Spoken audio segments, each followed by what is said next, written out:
ان الحمد للہ اما بعد اعوذ باللہ من الشیطان الرجیم بسم اللہ الرحمن الرحیم۔ ناظرین کرام، میں ہوں آپ کا میزبان ڈاکٹر فضل محمود، اور ہم اللہ کی توفیق سے سورۃ بقرہ جو ہے نا اس کو ترجمہ پڑھ رہے ہیں۔ آج ہم اس کی انشاءاللہ تعالی 15 نمبر آیت سے شروع کریں گے۔ اللہ تبارک و تعالی یستہزئ مذاق اڑاتا ہے، بہم ان کا، ویمدہم اور وہ ڈھیل دیتا ہے ان کو، فی طغیانہم ان کو ان کی سرکشی میں، یعمہون وہ بھٹکتے پھرتے ہیں۔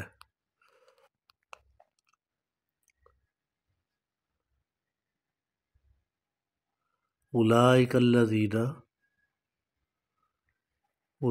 الذین وہی لوگ ہیں، اشتروا الضلالۃ جنہوں نے خرید لیا گمراہی کو، بالہدیٰ ہدایت کے بدلے میں، یعنی ہدایت کی بجائے انہوں نے گمراہی کا سودا کر لیا۔ فما پس ربحت تجارتہم فما پس نہ ربحت فائدہ مند ہوئی، تجارتہم ان کی تجارت، وما کانوا اور نہ تھے وہ، مہتدین ہدایت پانے والے، یعنی کہ ان لوگوں نے ہدایت کی بجائے گمراہی کو پسند کیا، اور یہ جو انہوں نے تجارت کی، اس تجارت کی وجہ سے ان کو زندگی میں بھی اور آخرت میں بھی رسوائی ہی ملنی ہے، اس نے ان کو کوئی فائدہ نہیں دیا۔ مثلہم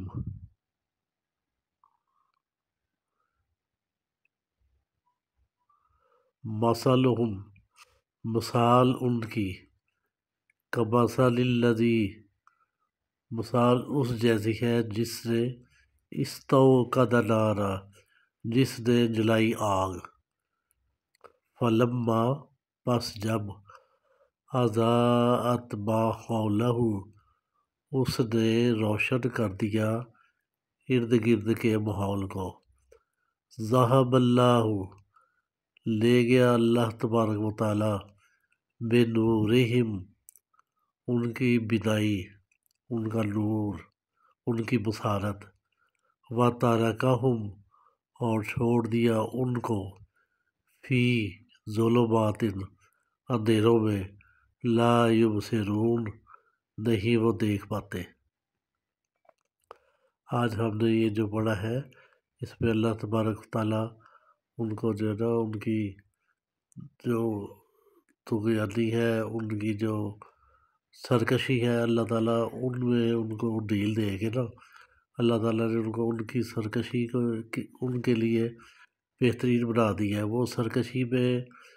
گم ہو گئے ہیں اور وہ فلاح بالکل نہیں پائیں گے۔ یہی وہ لوگ ہیں جنہوں نے گمراہی کا سودا کر لیا ہے ہدایت کے بدلے میں، اور یہ جو انہوں نے تجارت کی ہے، یعنی کہ جو انہوں نے گمراہی کو پسند کیا ہے، یہ ان کو آخرت میں بھی اور دنیا میں بھی ہرگز فائدہ نہ دے گی۔ اور اللہ تعالیٰ نے پھر ایک مثال بیان کی ہے کہ ان کی مثال تو اس شخص کی طرح ہے کہ جس نے کوئی شمع روشن کی، اور جب ارد گرد کا ماحول روشن ہو گیا تو پھر اس کے بعد جو نا اللہ تعالیٰ نے اس کی بصارت ہی لے لی، اور وہ پھر اندھیروں میں بھٹکنے کے لیے ادھر رہ گیا۔ یہ ساری چیزیں اللہ تعالیٰ نے ہمارے لیے، ہماری ہدایت کے لیے بیان فرمائی ہے، تاکہ ہم ان سے عبرت بھی پکڑیں، ان سے ہم نصیحت پکڑیں، اور اس سے ہم اپنے آپ کو جو ہے نا اپنی پرہیزگاری قائم کریں،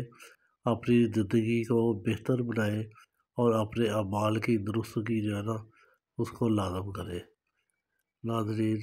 یہ آپ سے درخواست ہے کہ روز یہ پڑھیں، یہ لفظ بار بار دہرائیں۔ آج کچھ نئے لفظ ہیں ان کا ترجمہ بار بار پوچھیں، ایک دوسرے کو بتائیں، اور کوشش کریں کہ جو بھی پڑھا ہے اس کو بڑے اچھے طریقے سے یاد رکھیں۔ آپ اپنے آپ سے اس کو دہراتے رہیں، آپ اپنا سبق خود سنیں اور اس کو دہرائیں اور اس کو یاد کریں۔ دعاؤں میں یاد رکھیے گا۔ السلام علیکم ورحمۃ اللہ۔